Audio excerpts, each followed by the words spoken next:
What's up, Zox fam? Now we're getting into day 16. Now we're going to be starting out with the cubic game, and I wanted to talk about this a little bit, just how it can vary day to day, and as well as some of the things that we've been theory crafting, some of the adjustments, some of the grind that we've been doing specifically on this day, as we are literally a day away from the 2x event. Okay. So let's go ahead and let's jump right into it. The Lily's Magic Cubic game. I just want to note this, right? Okay. This period's record, I've been only doing Inferno. My challenge attempts completed have been 2 times. Animus is defeated is 8 times. But in this specific one, my max Animus star has been 12. Okay, that's the goal, right? That's ultimately what you're trying to aim for. I think that that's actually the max that you can get. I think it's 12, right? And that's something that can be a little bit RNG, but there's also some things, if you know and understand it, it will make it a lot easier for you to be able to achieve that number, or at least get very close to it. Okay, so let's actually talk about what I got going on today, right? Today I didn't really get the best of cards dealt to me, which is kind of the whole point of the game, I guess. But I want to talk about the layout, because a lot of you guys were asking about how do you know what to put down, what does what, do I put this piece down, etc. All right, so here's some of the main things. One, there are going to be cards called boost cards, okay? The boost cards are going to be directional, just like everything else. So the vertical boost, it will say all animuses within range will reach star level +1. So each of these little nodes, and there's 3 stars that you have to go through to be able to level up a character. Every time a character levels up, it will increase their value or the rarity of them as well. And basically with these boost cards, that's going to be helping you increase the potential drop quality that you would be getting, right? Now, with that being the case, vertical boost, you have a circular boost, you have diagonal boost. These are going to be different cards to basically help you with connecting other cards to each other, or giving more boost to other cards so that you can get more value, right? Now, the thing is that on top of that, you have cards called bonuses, okay? So the empowerment effect of all power blessings within the range is +1. So what bonuses do, bonuses will increase the value of your boost cards. So usually with a vertical, like say bonus, I can place that in this lane here with my card that's giving me the circular boost, and it will actually increase its value by an additional level. Okay, so that's how you'll be able to start increasing the values of the cards within a vicinity. It's not all just about boost. It's actually about increasing the value of the boost with bonuses. Okay, now there are going to be different directionals for this as well. You'll have, a diagonal bonus. You'll have a vertical bonus. You'll have a circular bonus. Those are things that do exist. So just keep an eye out for that. And just know that it tells you when you lay it down, it lets you kind of see where things are going to be on the map. That's essentially how you're going to figure out how to lay out things.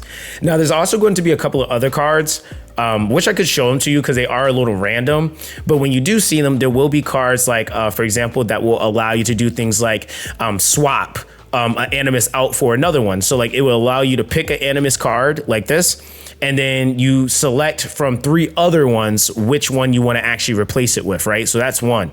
You have some cards where you have these sealed spots right here where it says seal. It'll allow you to actually remove one of these seal spots. So when you remove that seal spot, just make sure that you're aware of what you're placing here. Because let's say, for example, I got this circular boost, I have this vertical boost, and then my next turn, I get a card that allows me to remove this seal. I'm gonna try to either keep that open to place another boost here, because I know I have a bonus that's going to be able to hit it, or if I'm actually looking to, say, for example, just kind of keeping my options open. Maybe I want to drop another bonus and connect something, and then it's still going to be getting hit by that boost. Or you can go with another boost, right? And boost, excuse me, and boost that one even further. So it all depends, right? But there's a couple of different variation cards that kind of allow you to do some special gimmicks, but that's the general gist. And so the goal is that you're trying to basically make the multiplier go up to 12. So yeah, that's basically how it works, right? Very, very straightforward. Very simple. And like I said, I've been able to personally achieve level 12. You do have the ability every single day to reset the board 3 times. So if the board doesn't look that great, or it doesn't have resources that you want, then reset it, right? So I want Etheria coin and more training data. So that's what I went for, right? But you might be looking for like shadow print and other things, right? There are other resources that you can get. You can get lattice shards as well here. Very rare. I think I went through all 3 of my boards. I usually do try to look for that, and I didn't actually have one that had it. So yeah, that's just kind of what that ends up being. But that's ultimately how it works, right? Very, very straightforward. So I just wanted to make sure I threw that in today's video because this is the, you know, second go round that we have of this event. And I think a lot of players didn't understand from the first week because it wasn't really emphasized, right? Now, with that being said, I want to actually talk about what we've been working on, right? We have 48 pots saved, by the way, for this 2x event. We actually just finished all of our stamina for the day, which is cool, right? So we're just gonna go ahead and exit battle. Now, I wanna show you guys some of the things I've been working on, just kind of talking to what I've been testing, etc. Okay, so what I've actually been working on in the last day or so, kind of got my brain like, you know, tinkering a little bit. And I was like, you know, one of the biggest things with like the jump into Inferno is not so much that you're not just getting outsped, but you're also getting hit very, very hard. And one of the things that I remember from a lot of the testing that I did, like I was telling you guys, a lot of the builds at like certain points so that you could actually deal with like certain levels of damage, depending on the type of comp you were using, you would supplement maybe like say on your damage dealer, you would supplement some of the damage for like maybe more sustain.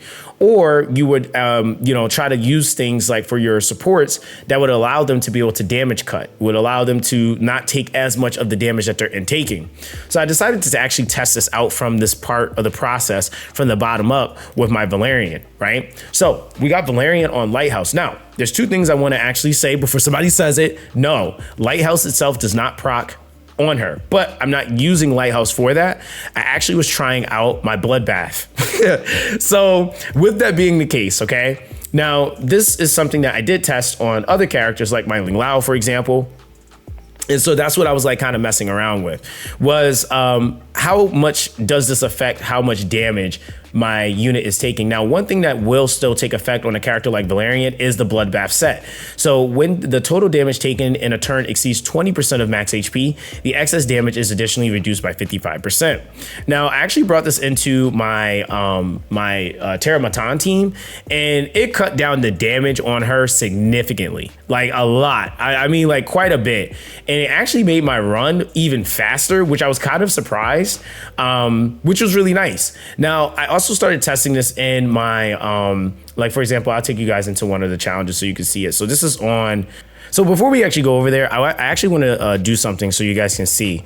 We're going to put my Ling Lao on this test build, right? So we're going to put her on that, and we're going to do 2 different runs because I want you guys to see notably how the damage looks when it's on one unit versus the other. Because the other thing is too, like when I was thinking about this, I was like, man, like if you're able to kind of reduce that damage and you have a solid like unit dedicated to pushing back, like that would be like my Hoden, for example, I would actually be able to increase my survival chances a lot more because the units I need to heal will still be here. But that also can be a play for other characters. Now, I will say Klaas is definitely playing up her stay here. So let's actually do this. Let's actually take Klaas out because Klaas is gonna die. Like, right? I think at this point, it's okay. It's okay. Like she is out of her element here, like literally. So where is Dinah? So Dinah is going to be our damage amp for this fight specifically. So we'll just temporarily put on Klaas's PvE gear on her, and we'll swap her in. All right. So let's go into Hell 4 here. Because I want you guys to kind of see how much of a difference it can make. So pay attention to Ling Lao, and we're going to use that exact same test gear on Mia too, just so you can see out of attribute, right? So the other thing is too, my Ling Lao only has 32k HP. That's not a crazy amount. It's actually, I mean, it's decent, but it's not crazy. So let's take Klaas out. Let's put Dinah in, okay? And we're going to run it just like this. All right, aiming for the mid body. Of course, Hoden is still faster. So look, my healer is already dead. But look at Ling Lao, right?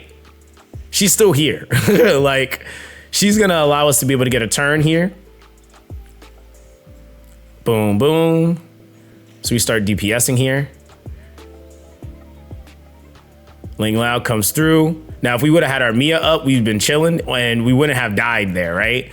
So you could see though that Ling Lao is actually surviving. You can see the bloodbath actually proccing, right? Now let's actually do this, okay? I'm gonna just reverse the gear real quick. So let's put Ling Lao back on. Let's go to Mia. Let's put her on that test build, right? And then let's actually go to Ling Lao. And we're gonna put her back on the build I had her on before, which was just like her sustained build, right? Let's see, Ling Lao, there we go. All right, so now let's run that again, right? I want you to see the difference. Now remember, Mia almost got one tap, like just off her it, right? So let's actually see this, right? All right, let's go ahead and let's start it up. We're gonna slow it down some. Boom. Look at the difference. Look at the difference. Look at the difference in how much damage she's taking, right? So some people, I know we're gonna probably argue, well, that's just, listen, I'm telling you, we gotta start building our units a little bit different for the difficulties. I don't think it's just about just speed or even just damage. It's about the ability of keeping characters alive so that they can do this, right? This is Hell 4. Now, remember what happened the last run? We couldn't even get that heal off. Now we're actually looking like a stable team almost with that one swap, right? Boom. Okay. Now they're going. Cool. You go, you do your thing. Whatever. Boom. Get action delayed. Immunity purify. And granted, right? It's slow. Let's speed it up a little bit. Mia should give us an action delay there. Yep. Right. Now, this is already me showing you guys my team already operating way better than what they were before, right? So the one thing that we're going to need here is more cooldowns. But just to kind of show you how that already shifted that first wave or that first turn, we were able to actually take that brunt to be able to bring our team back up, right? So again, just to kind of show how just sometimes minor tweaks like that can start to make your team look a little bit different. And this is how we theory craft. This is how we kind of test, see how things work, how they look. And so even for my supports now, I'm not necessarily considering them just going fast or even cutting with Gigabyte, but how can I reduce the damage so that they can stay alive long enough to do their job? Now, this in turn, again, can also be something that applies to your damage dealers. But the one thing I will still say is that this is just a shell.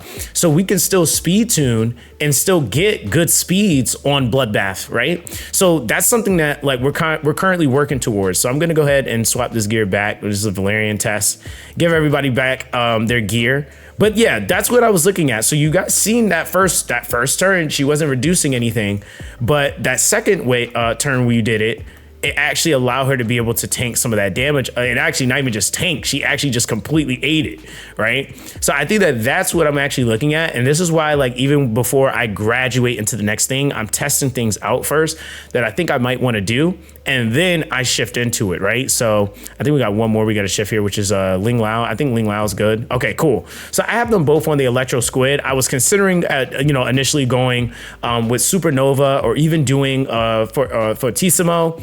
But I think I actually might put them on Lighthouses because, to be real with you, we can still achieve the speeds that we need. As you can see within that fight, nobody died. We just respected the attribute. We made sure that everybody was just able to kind of cook there. And then we are going to shift up, right? So that's basically what I'm going to be working on. Now, granted, that does mean I need to obviously farm more Bloodbath. But if we're being fair here, you could farm Bloodbath at Hell 2. Or sorry, Hell 2 or even Hell 3, right? So the startup for that is going to be really what's important. You don't need to be at Hell 4 to farm Bloodbath. You literally can start farming it at Hell 3. Start fleshing out your characters. And this is something I was thinking about, is that every dungeon kind of coincides with each other. So it's like, okay, you farm, Terra Matan so you can get enough attack gear to be able to deal the damage in all of the dungeons. You use things like, Doki Doki to be able to facilitate speeds with speed gear on certain characters, etc. But then Aurora, what would be the premise of Aurora? When you really think about it, Aurora has, for PvP, sure, a lot of gear that allows you to counteract cleave and speed meta, but we got to think about the fact that they want us to use things for not only PvE or PvP, but also for PvP or PvE. So Strive has value in PvE, right? Bulwark has value in PvE, and so does Bloodbath. And this is something that, like, for what I was telling you guys before, when we were testing things on the test server, a lot of builds ended up shifting into Bloodbath, so you could take the damage, and then you could also then still deal. You can still do a DPS build on a Bloodbath set, by the way. Just say it. So that's something that I think is worth thinking about. I know a lot of players aren't really grinding towards that direction, but I think it is really, really good food for thought so that you can actually think about some of the next investment choices you might be making on your account, right? Now, with that, okay, I'll just overview real quick, show you guys what we've built up since yesterday. We have built up we finished Revelation. We maxed out a Revelation. We actually built up a Lighthouse on Strive and Bloodbath. Again, taking advantage of those sets. I'm probably going to end up building into those when I get the chance. Defense increased 10% with after being attacked, advances turn meter by 10%. Then the Bloodbath paired up with the Lighthouse, that's going to be a good amount of turn meter. And the reason why I decided I wanted to try to aim for a Strive Bloodbath build, because this actually would be supplementing the Gigabyte, right? You get 25% turn meter push on a Lighthouse, right? So I think it's 25. Yeah, 25 on a max Lighthouse, and then 10 from the Strive. So that would actually make up 35%. Now, granted, it's not always going to be a 35%. It's when you take X amount of damage, but I will say that that's going to be pretty clutch in a lot of scenarios, especially with the Strive being consistent. So it's after you just get attacked generally, so it just works. That's going to be really, really good. So I was like, okay, we're going to mess around with that. Obviously, we got, our shells, the electro squids that we basically did. I need to actually max out this one for right now. And then from there, we're basically going to be, I think, in a kind of the sweet spot to kind of focus more on some more mythics. There's not really any epics that I really need to build at this point, because the generalized team layout that I have is basically fleshed out. So as I'm shifting up, like for example, I had my Valerian on Black Flag. I took her off of that Black Flag, and I'm keeping her on this this Lighthouse for the time being, because it's built into the Bloodbath set. Again, not for the effect, but for the Bloodbath set. Eventually, when I build up my other Gigabyte though, I'm gonna actually take her off of the Artisan, put her on a Gigabyte with probably like Bloodbath and something else, and then I'm gonna give this Artisan to my Ling Lao. So once I give that to my Ling Lao, then she comes off the Electro Squid. That can go to maybe someone else, like let's say my Dorothy or my Chalky, whoever it is that I want to give that to. And then now I'm like hand-me-downing, right? So I'm just kind of showing you guys, and I'm doing it like this so you guys can actually see how I'm going through my own process. I built up my Revelation, like I mentioned, for my Messiah. And then we'll eventually get to, like, I already have a Halloween in the works. So we'll eventually get to that for our Casio, and then we'll be cooking. But this is all stuff that we're going to get done, I would say, in the next, like after probably this weekend, because we have the 2 times coming up, and the 2 times is going to be hyper fixated on everything but shells, right? I think we spent more than enough stamina in shells, as you can see. Like, it's a lot of grinding we've done in shells, and this is even showing all of the shells that we've had, because I've recycled a good amount, so I didn't hit capacity. So yeah, guys, that's basically what we got going on for day 16. I just wanted to kind of talk about that a little bit, maybe get you guys, tinkering a little bit differently in thought process for maybe some of the other games, or not even just other games, other grinds, that you guys want to do. So yeah, that's going to be that with this one, guys. All you guys stay blessed, and I'll catch you guys in the next one.